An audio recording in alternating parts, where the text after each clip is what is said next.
Installation chamber. Shower me with praise! Let the world come alive!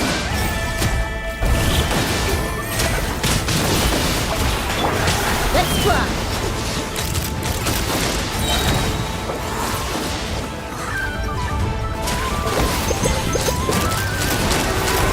Locked on!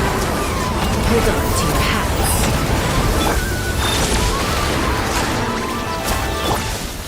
Strike a pose! Annihilation mode. Time to shine! Ha! Open fire! Ha!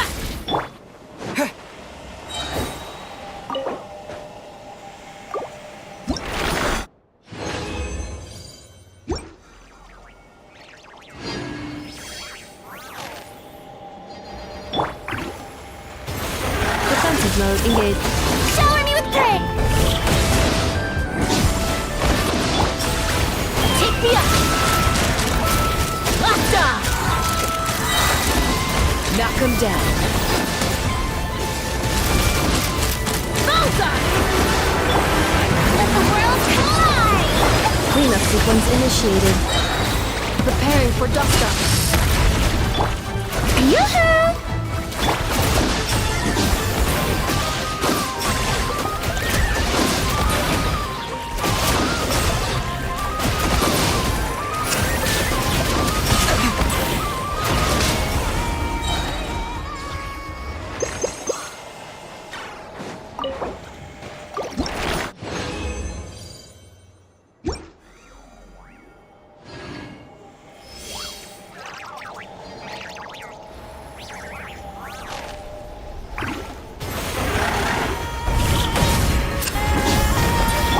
Shower me with praise! Installation chamber.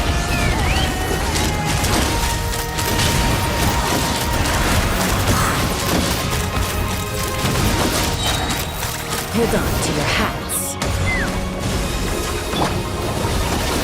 Let my name echo in song!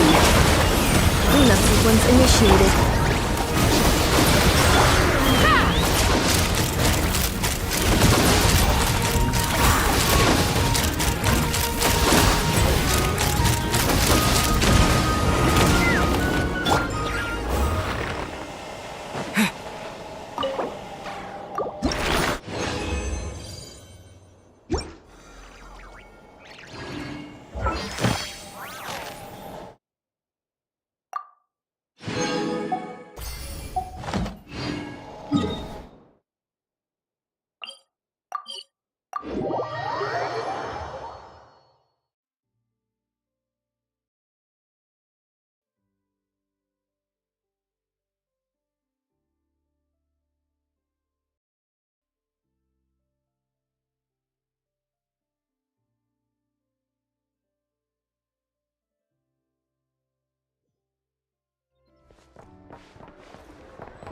Add Astro. Thank you for Add Astro.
Are these people...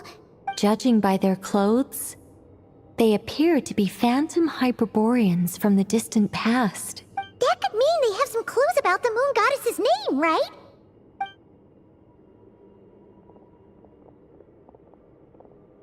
Hey there! Could you tell us what the moon goddess's name is? Sorry. That's probably a weird question, huh?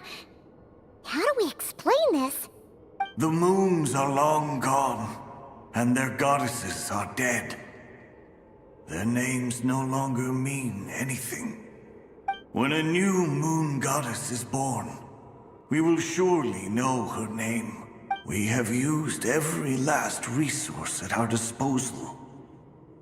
All that remains is to wait, patiently and quietly.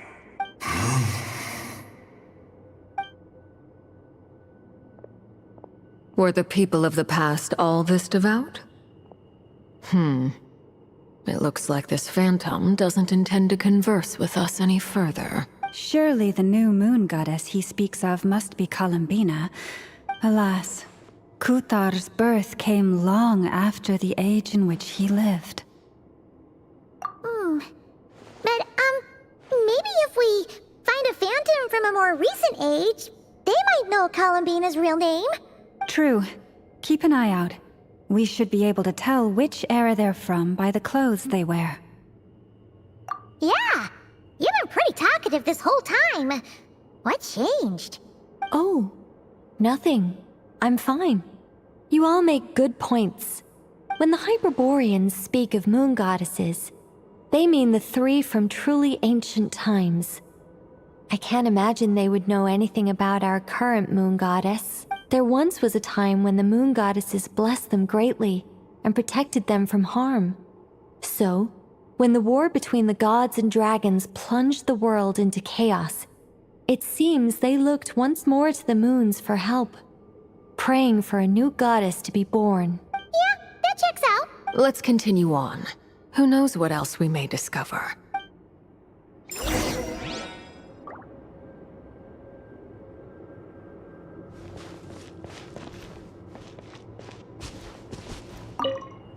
The moons have left for now, but they would not abandon us forever.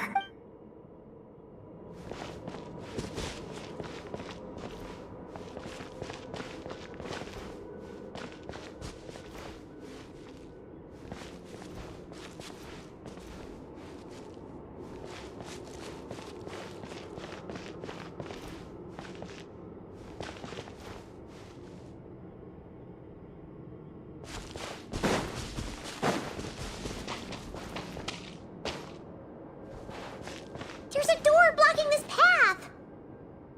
Not a problem. Try this.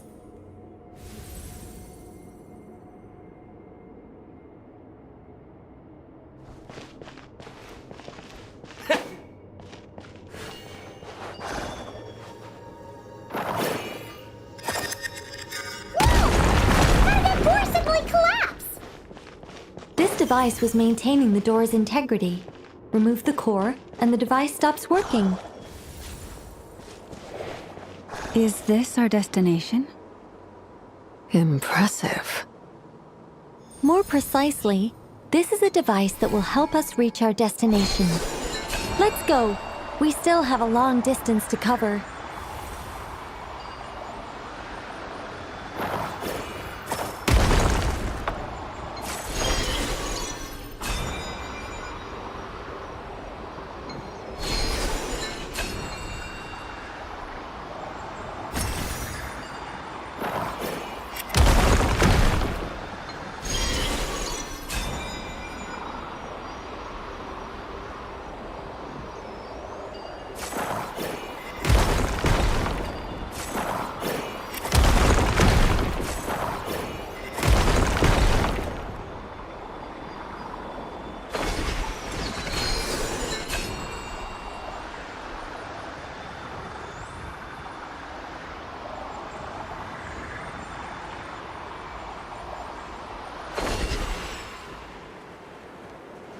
The way ahead is blocked by broken rocks! Oh! Let's try that device again. Remember the door from earlier?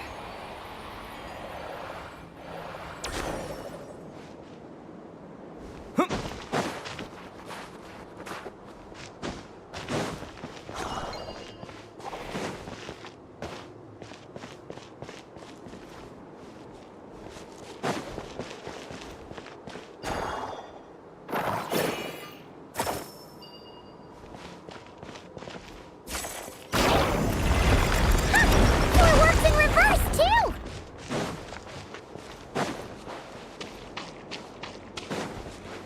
The humans we see are all phantoms, but the monsters are real. What a fascinating place. There'll be plenty of time to admire it later!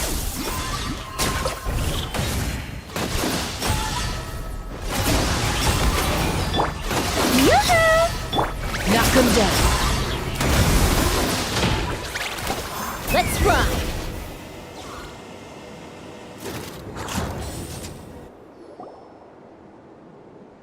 Ooh, there's a whole bunch of artwork in here. Seems pretty old. Nicole, this is probably your area of expertise. What do all these paintings mean? Let me see.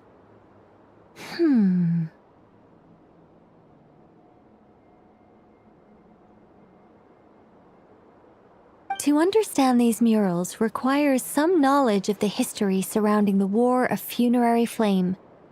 I shared a little of this with Lauma before. Yes, I think I follow. The dispute between the Moon Sisters, the transformation by Nibelung.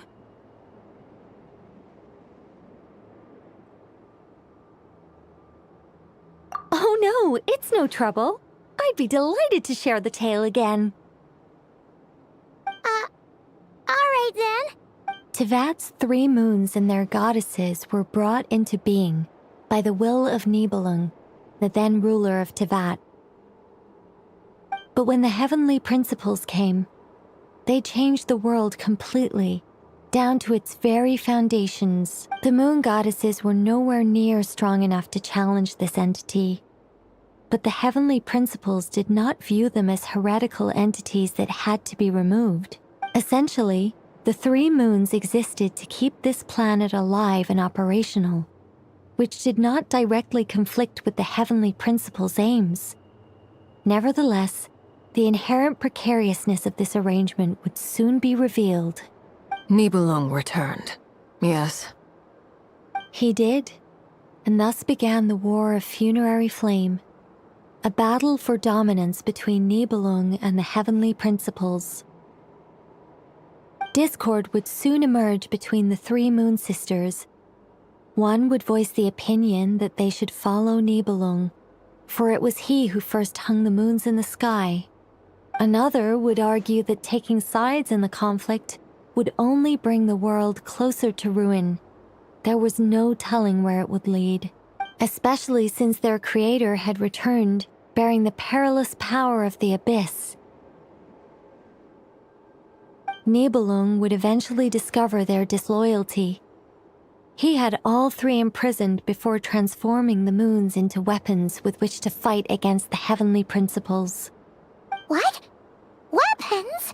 Yes, The very moons that had once defended the planet became instruments of death and destruction, striking terror into the hearts of all living things. And although the heavenly principles and the three moon sisters had once been at peace, it now seemed that the moons posed an unacceptable threat to Teyvat.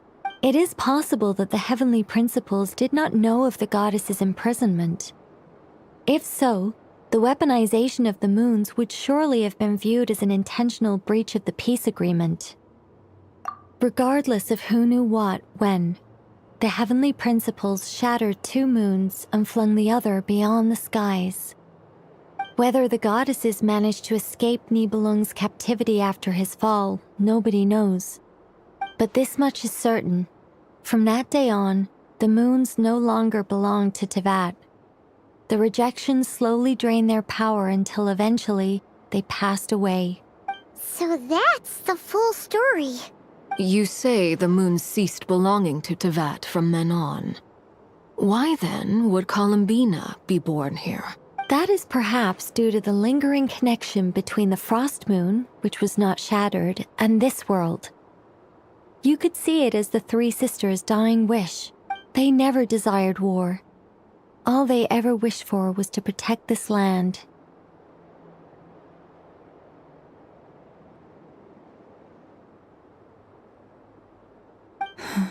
I see. If the final fate of the three goddesses is as you say, then Columbina faces the same grave danger. Our investigation has yet to bear fruit. We must hurry. Yeah, you're right!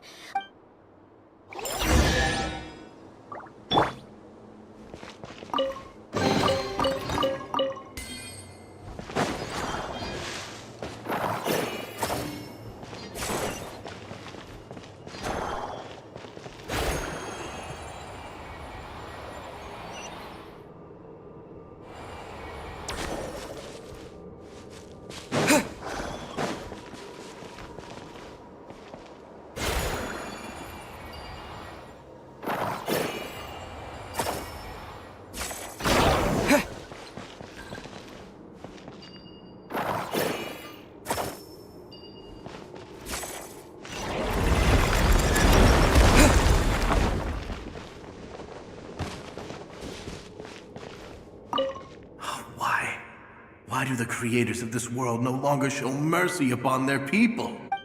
Remember his words. We must change our fate with our own hand.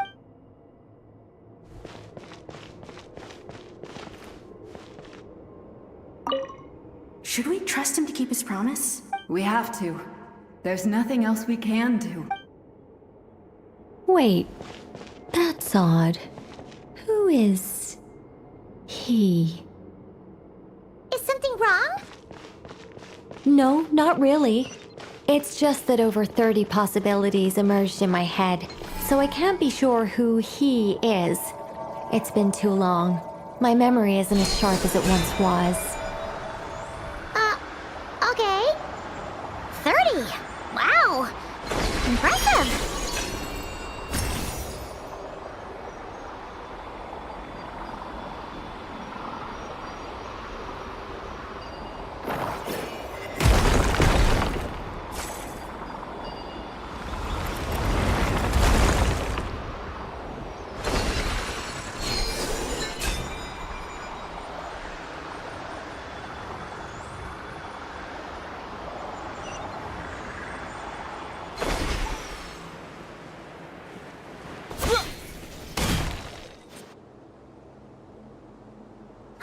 We're finally here! Guessing we'll need to activate this thing? Indeed. I was a little worried about that at first, but as we got closer, I sensed that the Kuvaki within it flows unimpeded. It should be functioning normally. The only issue is how to activate it. It's looking a little worse for wear. What about the cores from some of the other devices we've seen? Can we repair it using those? In all likelihood, yes. I imagine that would have been the Hyperborean's backup plan. Let's look for some cores.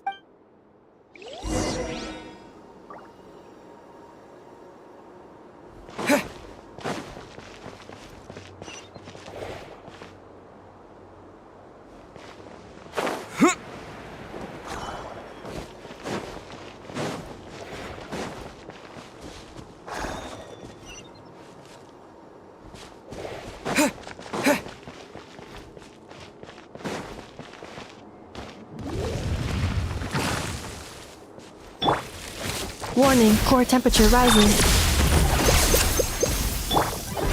Shower me with praise! Time to shine!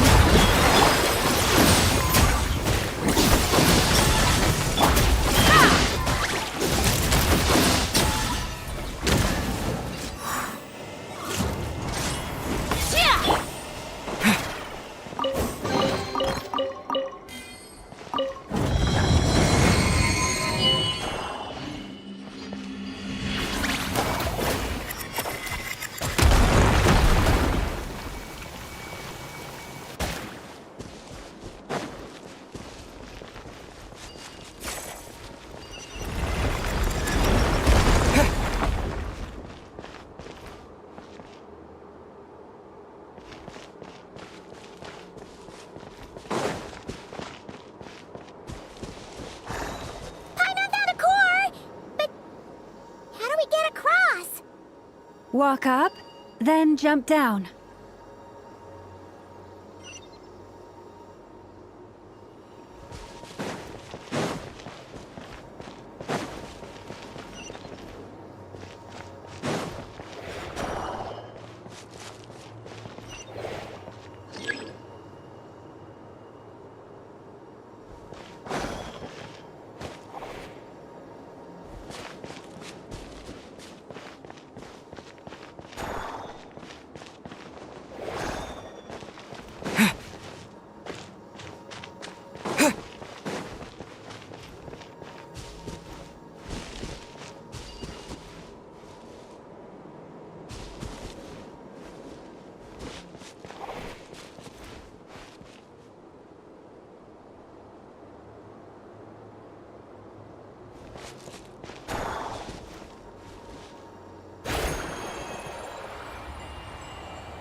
Enough cores. Let's head back.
The device is up and running. It's hard to believe that the ancients were capable of constructing such things. Paimon sees our destination! It's right up ahead! Yes, let's go.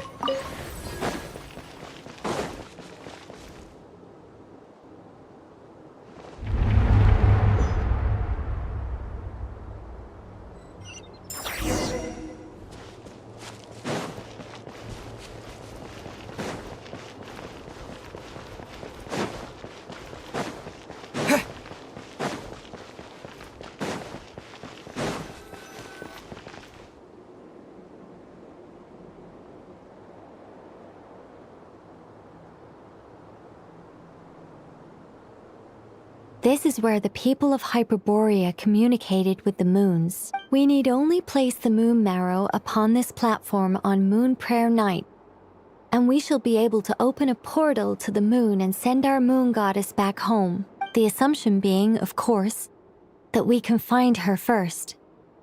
That's right. You want to know if it's safe there, don't you? And yet, she has no choice but to return. You know this. Oh, that's not the only issue here. This is the end of the line, right? We've explored, and despite looking at historical artwork and talking to people from Hyperborean times, we're still no closer to learning Columbina's name. If it's not too much trouble, could you tell me exactly what Alice said to you about finding her name? Oh, sure. Then your first job is to find it. As a moon goddess, I'm sure she must have a name she identifies with. Neither Columbina nor Kutar is her true name, and she's never really accepted either of them. Is it not also possible that she has never had a true name? Not at any point in history? That would be a hard pill to swallow. But at this point, we may have to accept that that is the truth. No one knows how she came into being, and she certainly doesn't have parents in any sense that we're aware of. Perhaps she was never granted a name at all. But does that mean there's no way to get Columbina back? She's just gonna disappear. Huh? Wait, why all this pessimism? Was it the way I phrased this question?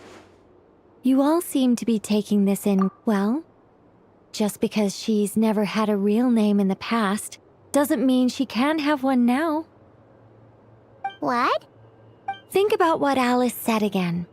She never once said that you'd have to find a new name, did she? Are you saying what I think you're saying?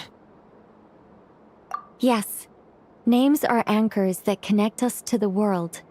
If she doesn't have one already, then all we have to do is create one, no? It's like... yes.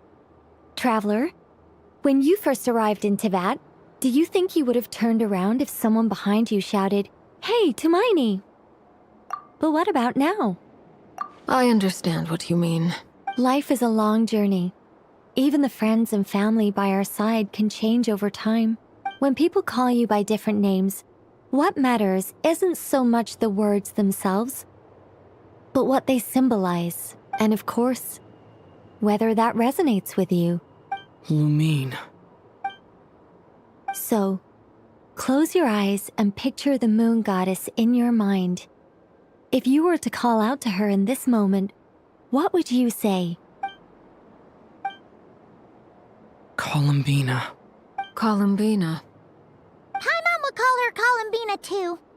She has long forsaken everything that Kutar represents. I think from now on I should call her Columbina too. Well, it sounds to me like you found your answer. Are you sure? Is it really that simple? We haven't found her this whole time and not— For a journey like this, the process is every bit as important as the outcome. Had you not searched far and wide, rejecting every other answer you were offered?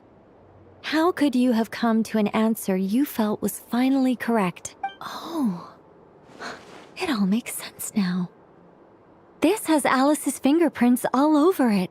Are you suggesting that mage knew from the start that Columbina never had a real name to begin with? I can't say for sure. But I can definitely imagine her chuckling in satisfaction somewhere right now, saying, "Ah, what fun." Llama! Your antlers! You should hurry. The festive moon has begun to rise. Do not worry, for when you called the name Columbina just now, I could sense that the power within was enough to summon back the moon goddess. The power within what? Yes, so... the thing is...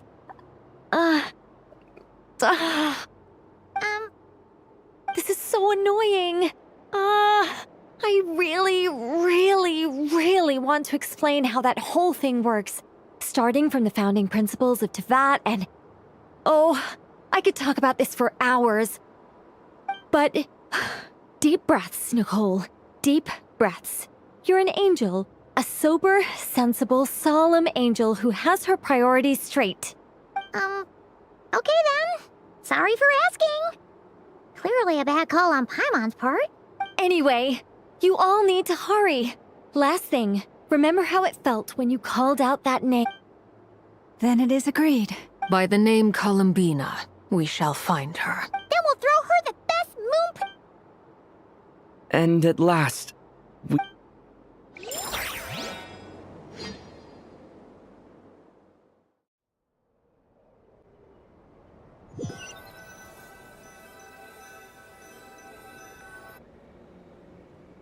I can barely move anymore.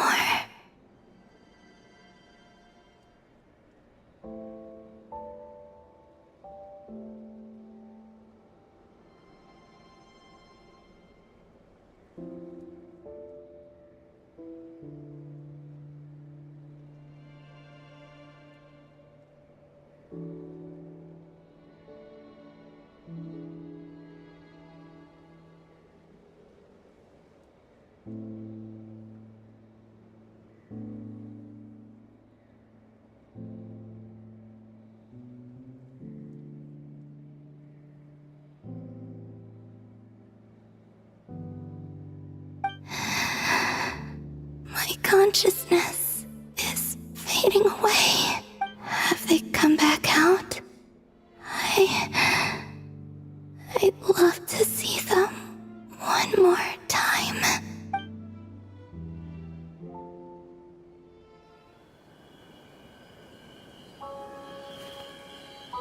They didn't make it.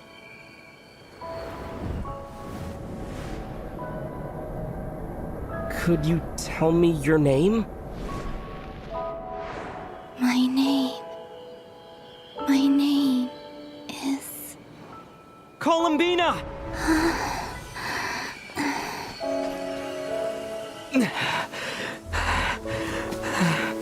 Columbina! Are you here? Columbina! That's the name you gave when we first met. And it's what I've called you ever since. Columbina. It's a fine name. I have many fond memories of Columbina. And so do all of your friends.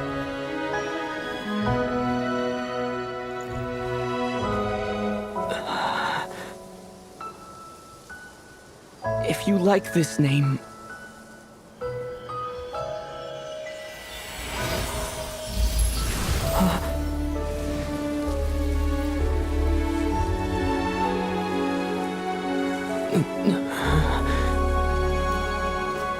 Looking for me? I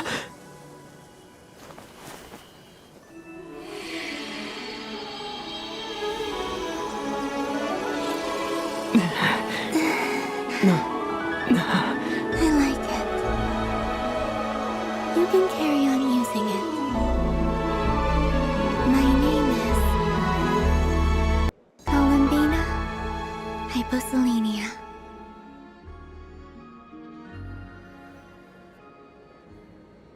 Columbina Hyposelenia. That's a wonderful name.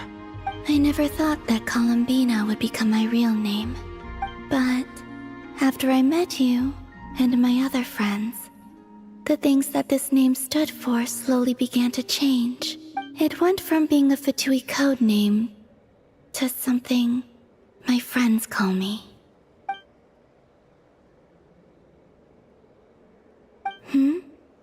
What is it?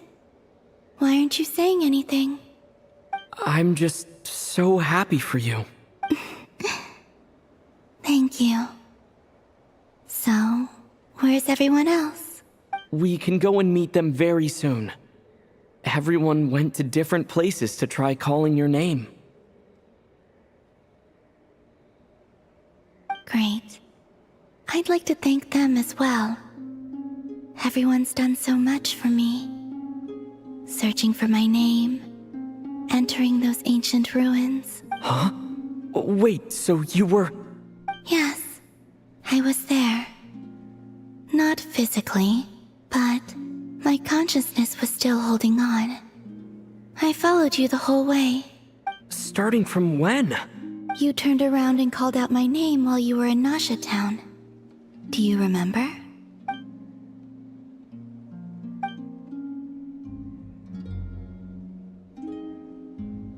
Let's go. We don't want to keep them waiting. Sure. In that case, come with me. But... Before that... Could you call my name one more time? Sure. Come with me, Columbina Hyposelenia.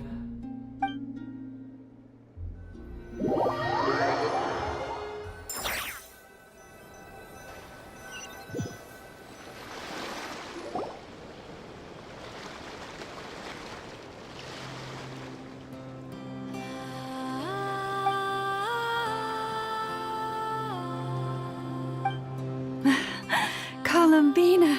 Oh, this truly is wonderful. Llama, I can't breathe. Ha-ha! Just in time for Moon Prayer Night. It's good to have you back, Miss Columbina. Yeah, we were worried sick. Thank you, my friends. With your help, I now have a name that belongs to me. Columbina Hyposelenia. Where's the second half from? You added it yourself? That's right. It means... Born beneath the moon. Yes. And by extension, it can also mean born beneath this world.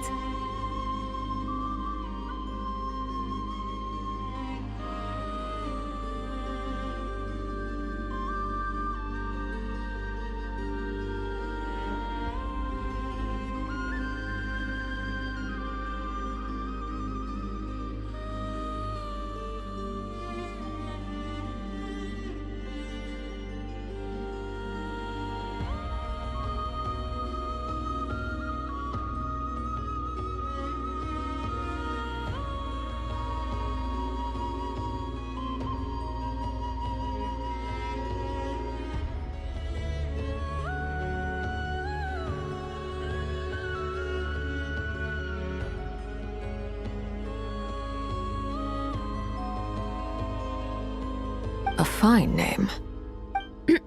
Now, as much as it pains me to interrupt this beautiful reunion, I feel obliged to remind you that the Moon Prayer Night celebrations in Nasha Town have already begun.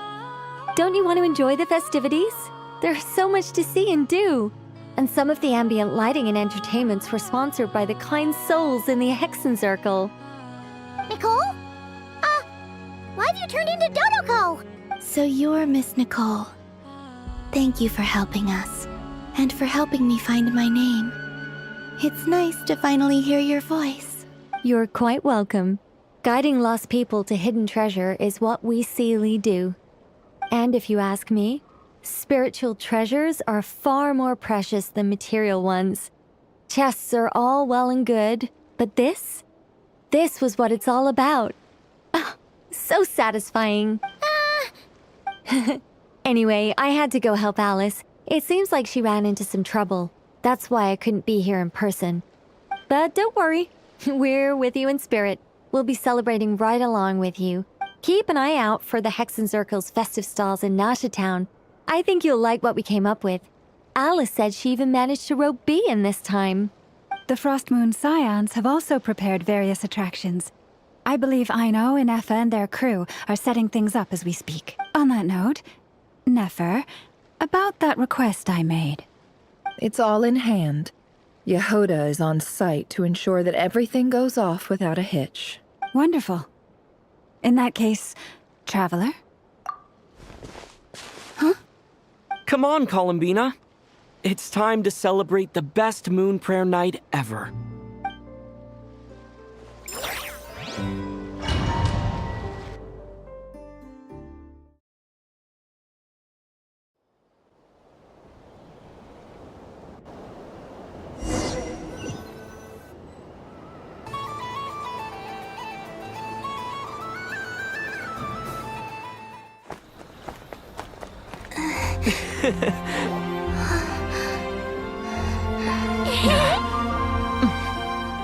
Hey, young lady.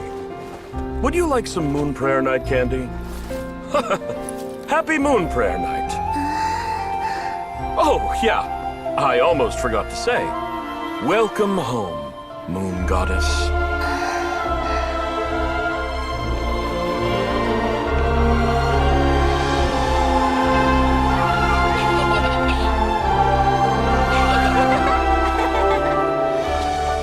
Welcome home, Moon Goddess. Welcome home, Moon Goddess. Welcome home, Moon Goddess. Turning Nasha Town into her home is a festive gift. A rather brilliant idea. Perhaps this is what Nod-Krai, Columbina's home, should have been like all along.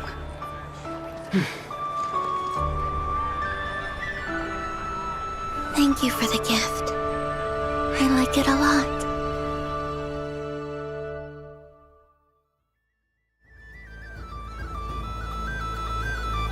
This feels like the surprise of my life. I do. I never imagined I'd ever get to enjoy Moon Prayer Night with everyone so freely. If you're happy, we're happy.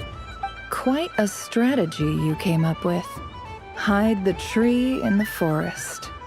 It's not your usual style, Lauma. Is there something about Moon Prayer Night that enhances what's in your head as well as the antlers on top? Apparently so. It even inspired a perennial penny pincher to use their resources for a greater cause. It truly is a magical festival.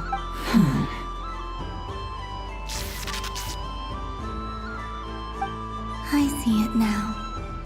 This bickering is actually a sign of a strong relationship. Huh? What's everyone doing here? Oh, Miss Columbina, you're back. Yes, I'm fine now. Thanks for your concern. How's your progress with Alice's assignment? Very well indeed.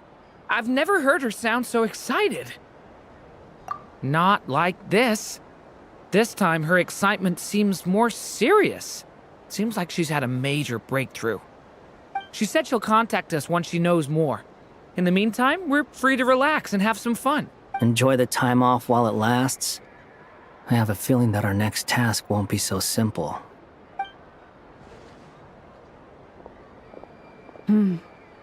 I should go.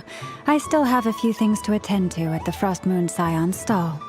And I think I'll take a look around.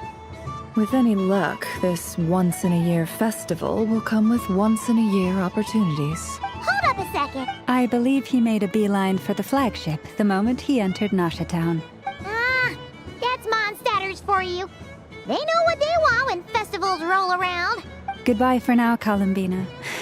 I hope you have a wonderful night. I will.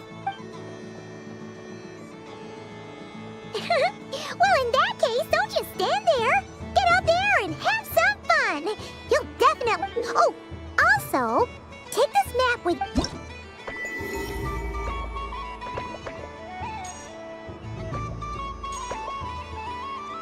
The Frost Moon Scion stall is over here. Lauma's invited a whole bunch of cute animals to celebrate too. Over there is the Hexen Circle section. Alice seemed more excited than anyone about this festival, so she insisted on making it a grand affair. Oh, and then there's the Nasha Town local specialties, including... Actually, forget that. Better if you go... Thank you. It looks like a lot of... You're not coming with me? We'll be around. But don't you... Yep. If you find something you'll like... Otherwise, just relax and enjoy yourself. There's so much on offer, so try to experience as much as you can. And don't forget to stuff yourself with all the delicious festival food! All right then. Off I go.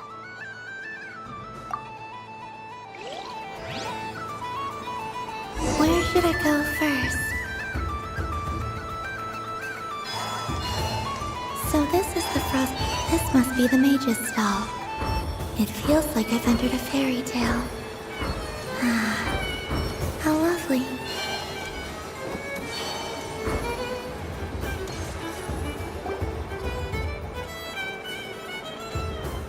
Dodoko's Whirligig! Come check out Dodoko's Whirligig! Ah, welcome home, Moon Goddess. Might I ask what this is? Ah, it's a very special amusement sponsored by the great mage herself. Ride on a soft and furry Dodoko and embark on an unforgettable adventure. I say that, but I'm just following a script here. Who is this mage, anyway? And what the heck is a Dodoko? I'd like to ride. No problem, but... Is that not... Oh, no, it's fine. It's just that each Dodoko... My friend... That should do it.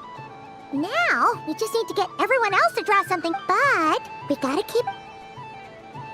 Traveler? Ah! I want to go on that ride. Will you join me? Let's go then. Don't worry. Paimon will do the...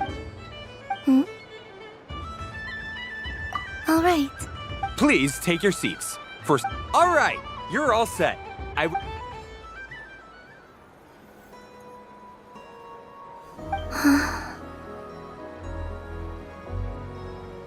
Not bad.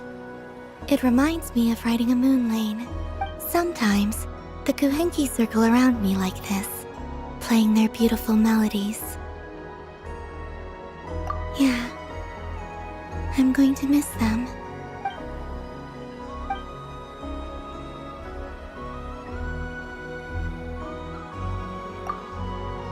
It does. I've felt scared in the past, too. But this is a little different. You know something? I got to see a lot of fascinating things during my disappearance. I saw how the Frost Moon Scions act around their families. So different than how they used to act in my presence. And I also saw how they interact with their friends. It made me curious at first. Why do people act so sincere when they're worshipping gods, but save their truest, warmest feelings for each other? Slowly, I came to realize that it's because they trust one another. They know, deep down, that they'll be accepted for who they are. All of it. The good, and I know. I knew it the moment you started calling out my name. What I fear now is the end. I fear losing all this the very night I have gained it.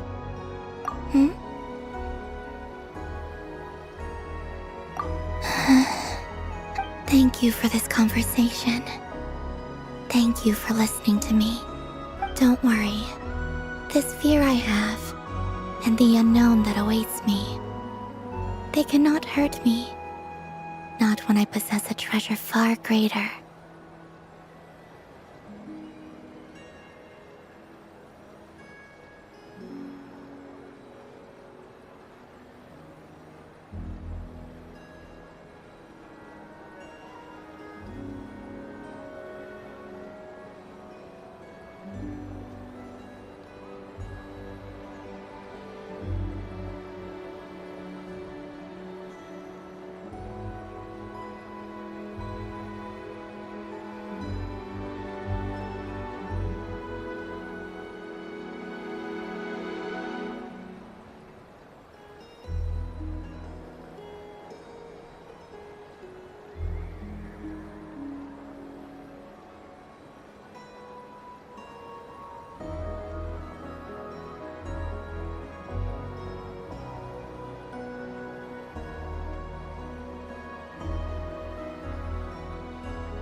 I just want you to remember this version of me, the real me, on this final night together. Dear passengers, Dodoko's awesome adventure has come to a close. Please leave in an orderly fashion, and we look forward to seeing you again in the future. Don't want the journey to end, huh? Don't worry, you two. There's always another adventure waiting just around the corner.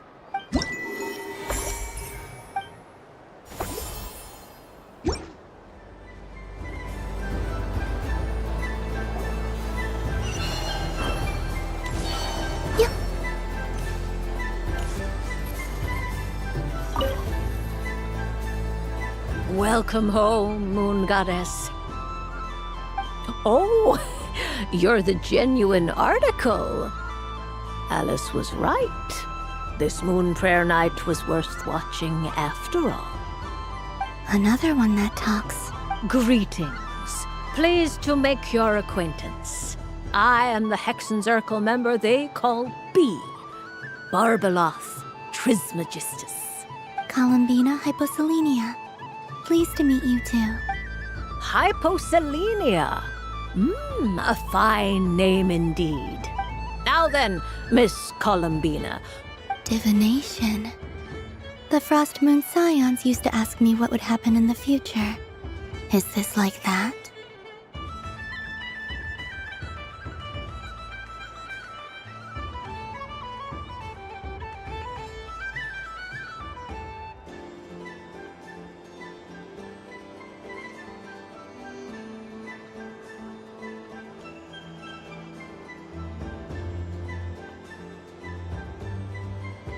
From the perspective of the one seeking answers, perhaps. As you look to your journey ahead, if you seek to understand the unknown, resolve your doubts, and soothe the confusion in your heart, divination could be for you. The unknowns on my journey. Of course, if one wishes to peer into fate, then hydromancy is the more precise option. But that is a complex affair. And to relegate that majestic art to the status of a festive amusement would seem somewhat uncouth. Besides, it is sometimes better to not know fate with great certainty. Hence, I shall use the suitably festive Luna Arcana to tell your fortune instead. It is more popular with the youth in any case.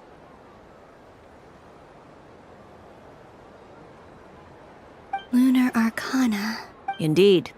Unlike hydromancy, this will only display possibilities and trends. People like to think of themselves as creatures of agency and free will. Peering too far and too clearly into the future is detrimental. I'd like to give it a try. Of course you may. Come then, take a seat, Miss Columbina.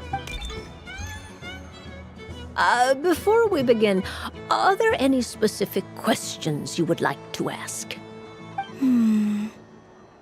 Let's stick to general possibilities and trends, like you suggested.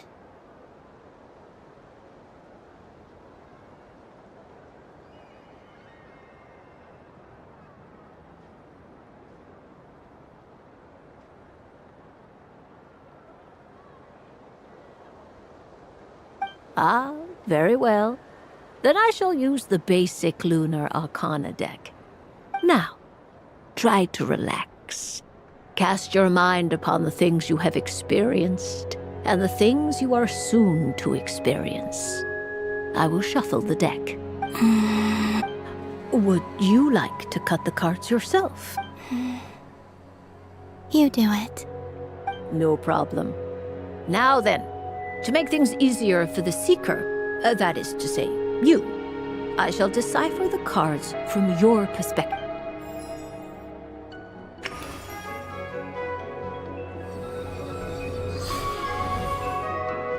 Please, draw the first Lunar Arcana.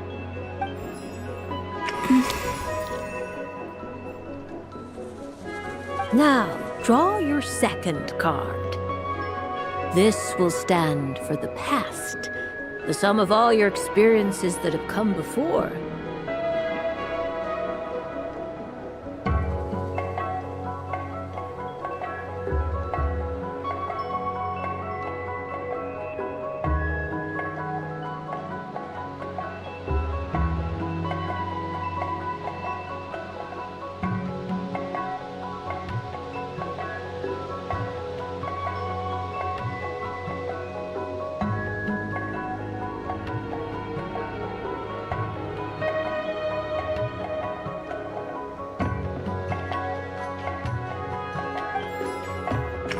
And now the third arcana. This is the present.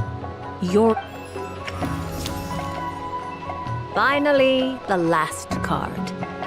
This shall speak of the future, which... Oh.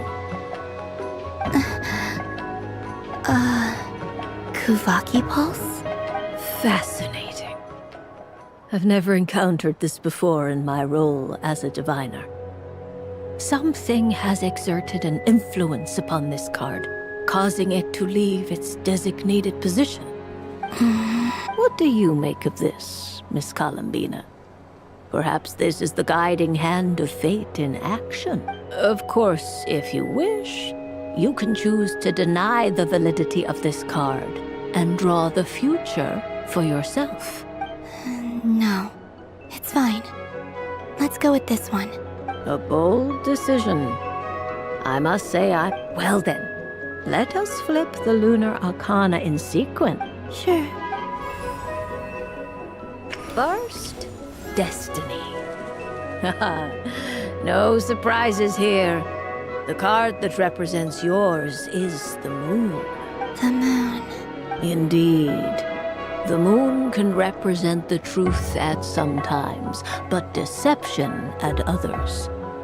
False peace, destructive calamity, and the world-changing power that lies within. When the moon is placed on the destiny tile, it indicates that your destiny is not what it may appear on the surface.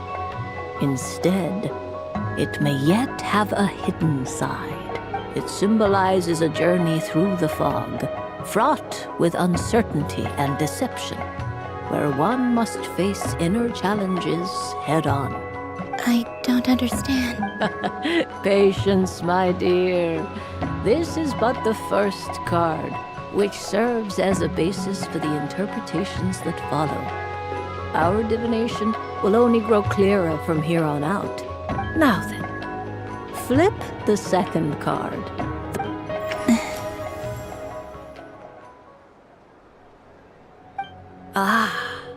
The Hermit, but inverted. Inverted? Yes. The Hermit symbolizes solitude, introspection, and the pursuit of truth. When inverted, it represents isolation, truth out of reach, and a path that leads one astray. Combined with the moon as one's destiny, the Hermit inverted represents a choice you made to stand alone in the past. It was a choice made not out of fear or arrogance, but for reasons that others could not perceive. You fumbled through the darkness without a guide, but you did not find your way. Rather, you went astray. More than once, it would seem. Is this about how I became Kutar despite not wishing to become a god? And how I joined the Fatui because I yearned for a place to belong? I suspect only you know the answer to this question. All is not lost. The past is in the past, and so it shall remain. Shall we look into the present? Oh my. The Lovers. One of the most interesting Luna Arcana. What does this one mean? This means that you have had an unprecedented emotional experience. The joy of finding your soul becoming intertwined with that of another. A precious and wonderful thing indeed. It's true. I've made a lot of friends recently, and they are very good to me. I like them a lot. That sounds lovely. I am most delighted for you. The Lovers can also represent important decisions, perhaps related to a parting of ways. Now, if I were to guess... Yes. My return to the moon. I understand. Parting, but rest assured, this is not the end of your journey. There is always another story waiting to be told. The future always lies ahead. The future. Well now, it's finally time to flip this most mysterious of cards. I'm ready. Very well. Oh. Miss Barbeloth? What is it? This card is death. That doesn't sound very good. It depends on how we interpret it. It is true that it can represent an agonizing death, a complete and utter end, but at the same time, it can also represent rebirth. Do not forget that your destiny card is the moon. That lends your future many different potential meanings. If death spells the end, is it unavoidable? As I have said, divination can only display general trends. It is a rough guide, but it does not show predetermined outcomes. Allow me to summarize it for you. In the past, you may have lost your way, but now you have gained new connections and new strength. You now face an important decision, one that may bring about a great change in what is yet to be. This change might, in turn, be the end of all things, or their beginning. But remember, everything is subject to change because of the moon present in your destiny. You must see the truth clearly and face your innermost thoughts. The truth. My innermost thoughts. Thank you, Miss Barbeloth. Don't mention it. Some people dislike divinations, for fear of glimpsing an ending to their story that they wish was not so. But I can see that you're different. The result of this divination will not sway your decision. This is a rare quality, and one that diviners always hope to see in the seeker. We are here merely to guide, not to exert undue influence. I understand. Go then and illuminate your future, Miss Columbina. The moonlight that shines from you now is most captivating.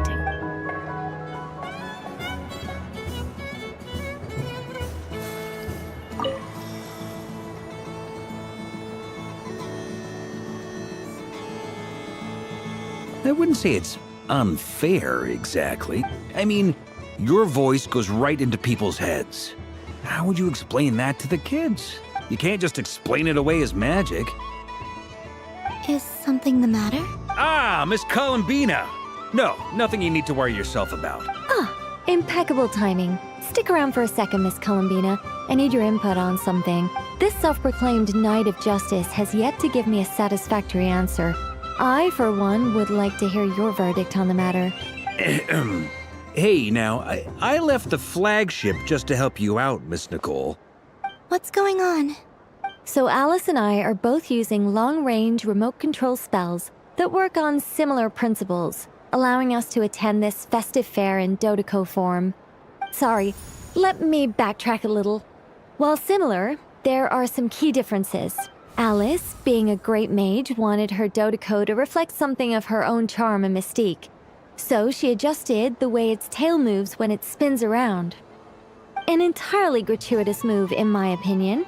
I hardly see how anyone is going to notice that. If anything, I'd say that anyone who stares intently enough at a Dodoco's tail to notice such a small detail is someone we ought to be highly concerned about. I only say this to emphasize that my question has nothing to do with tails. Now that we're clear on that, why is Alice's Dodoco permitted to interact directly with the children celebrating Moon Prayer Night, while mine is not? Your voice speaks directly into people's minds. See? Exactly what I said. Miss Nicole? Ugh, I can't stand it. I know that probably makes me sound like a whiny child acting out in front of their parents. And it's a little embarrassing now that I think about it. But hey, I've said it now, I can't take it back. That would be even more embarrassing. Also, don't go reading too much into that analogy. It was off the top of my head. I'm actually an awful lot older than either of you. Miss Nicole, are you saying that you'd like someone to play the game you've prepared? I'm not so invested in that. It's just something cobbled together using items I borrowed from Alice. She probably didn't even make them herself. The point is, I want to know everyone's thoughts after they receive their prizes. But as you've said, I can't just ask. I've been biting my lip for so long, and I've had no one to vent my frustrations on. I thought this was going to be a nice, straightforward festival where I'd get the chance to guide people to treasure. Well, can I play? I can't guarantee that I'll win a prize, but... You will? I'd like to try. Then what are we waiting for? Let the... It's like they forgot I was ever here.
Congratulations, Miss Columbina!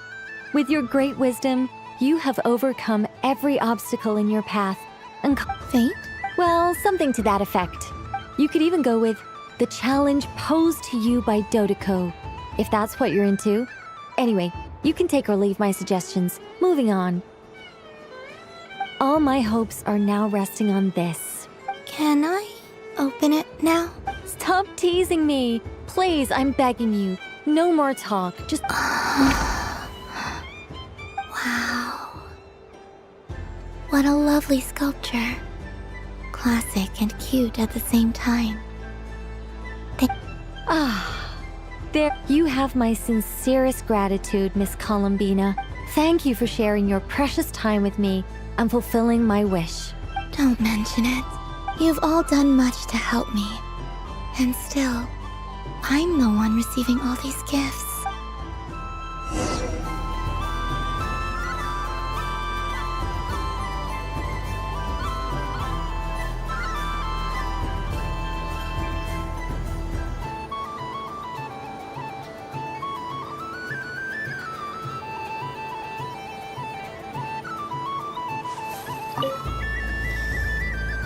A soft and furry creature that bounces and jumps. Welcome home, Moon Goddess. This one talks too. Allow me to introduce myself. I am a Dodoko from a distant archipelago, the most mischievous of all my Dodo brothers and Dodo sisters. When the going got tough, I powered through, and when I met obstacles, obstacles, I boomed them away. That sounds like a lot of fun. Doesn't it just? Oh, but then the trouble started. Recently, I found a lovely beach, the same beautiful jelly color as my hometown, and so I dove in to have a look, only to find it overgrown with seagrass and nasty little spiky fish everywhere, looking to turn me into a Nod-Krai kebab. I made it back to shore by the skin of my teeth, but my tail was sorely hurt. Couldn't you just boom them away? Oh, I wanted to, believe me. But I've heard that you, Moon Goddess, can understand animal speech.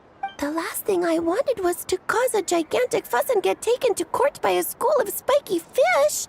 I'd be driven out of these waters for good, and my winter holiday would be ruined. And so, dear Moon Goddess, I was wondering if you might lend me your allegiance.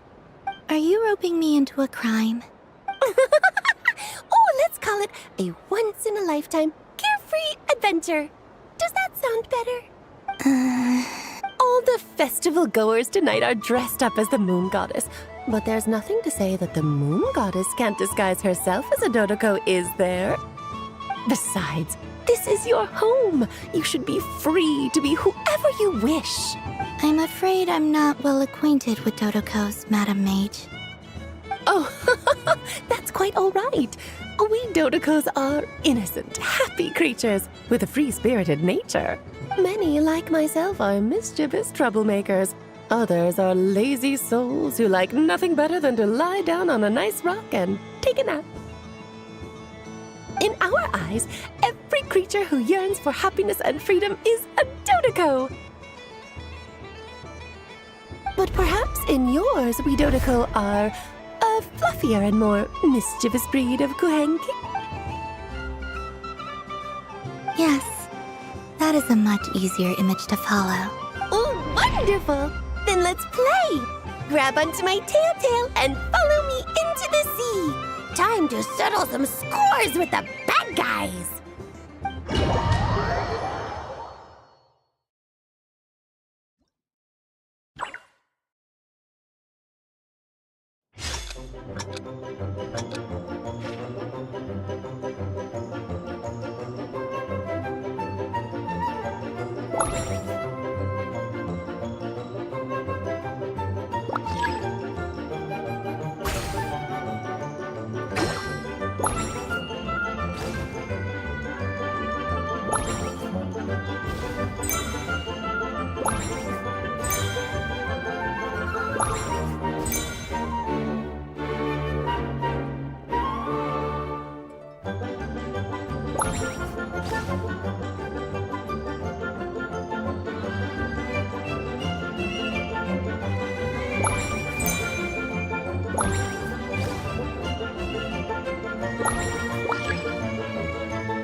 Remarkable talent! So, what do you make of it?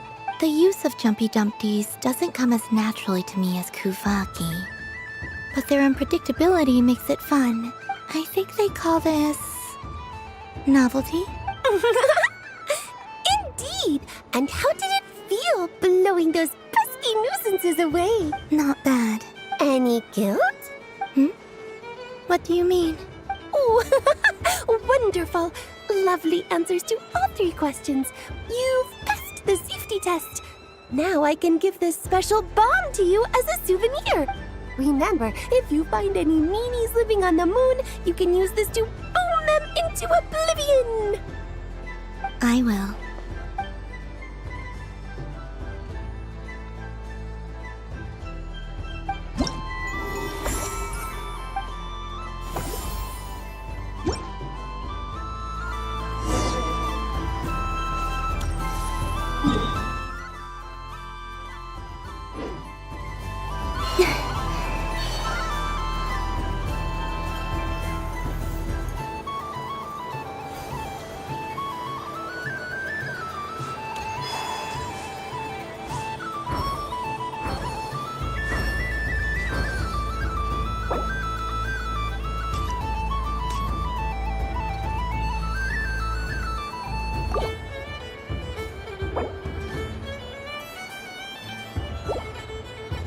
There are so many.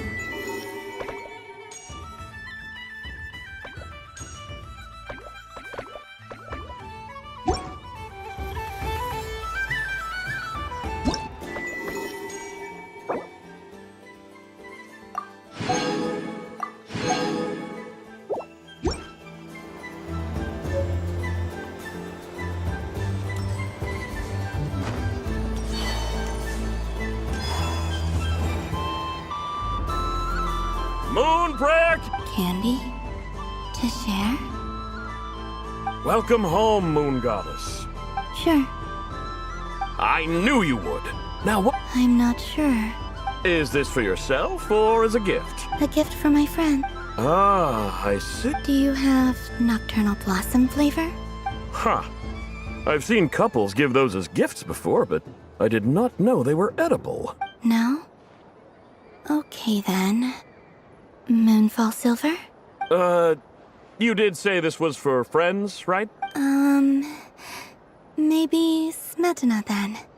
Hey, now that's a creative idea! I've never tried it, but while we're at it...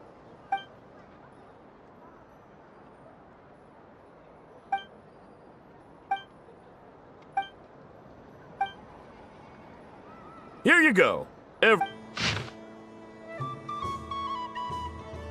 Thank you. I hope you and your...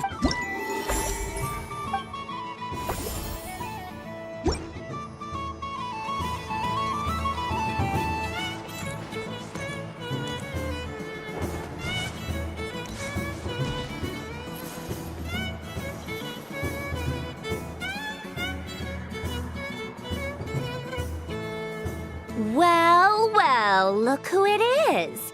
I heard someone went and disappeared on us the moment we let her out of our sight. They looked all over for you. Frankly, I didn't think you'd be back for Moon Prayer Night. Were you worried about me, Sandrone? You would like that, wouldn't you? Do you even hear what you're saying?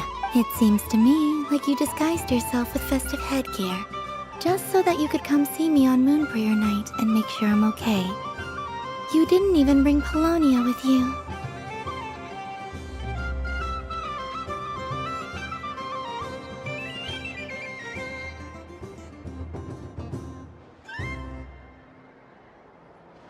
You? Ugh, I thought you couldn't see. I cannot. But I sense the confusion of those around us rippling through the Kuvaki currents.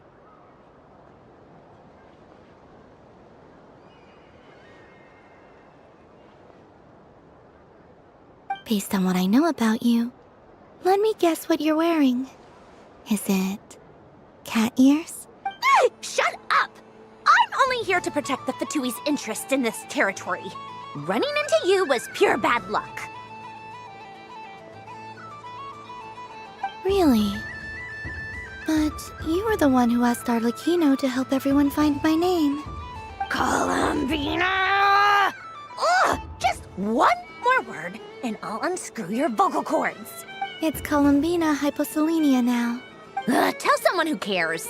I've missed you, Sandrone. The whole time I was gone, I was thinking. I hope I get a chance to say some ugly words to you. Is that supposed to be a joke? Anyway, let's go play that game. What? You mean that frostfin whale? Yes. It's some kind of game where you get bitten if you step on the wrong tooth. Seems like fun. Who in their right mind would wanna... Because you're not a scaredy cat. Fine! You wanna play? Let's play. Don't complain when I kick your sorry butt. Lovely. You old geezer! I'm gonna beat the pants off you! I almost forgot. Sandrone? What is it now? You'd better not lose, or I'm going to beat your head in. What? Allow me to demonstrate since I'm feeling so nice. You just step on the teeth, like this.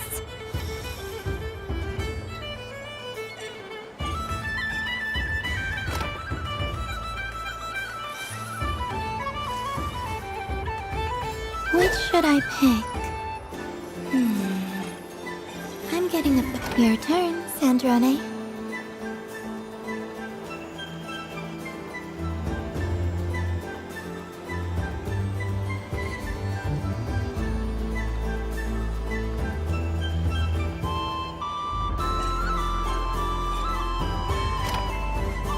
Don't come crying to me if you get bitten.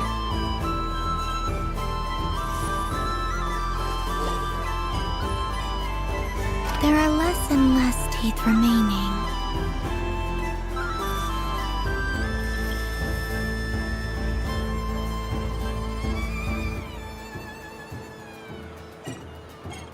Huh? What's that noise?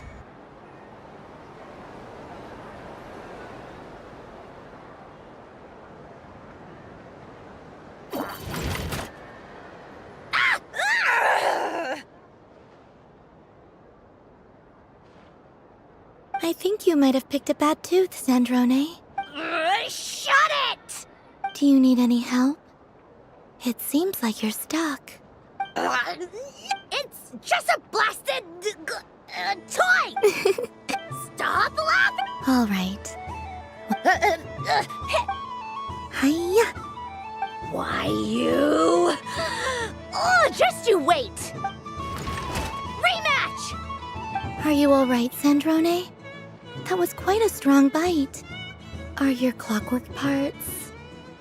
Quit your fussing! I don't need it! All right.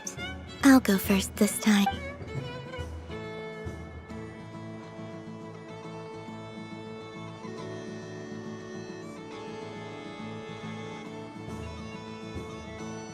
I see it now. She can sense which, so I just need to avoid the same ones that she does.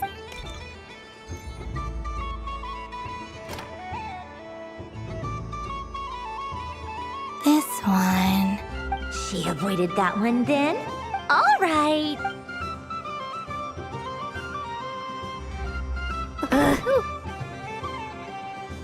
What? Looks like you lost again, Sandra. Wait!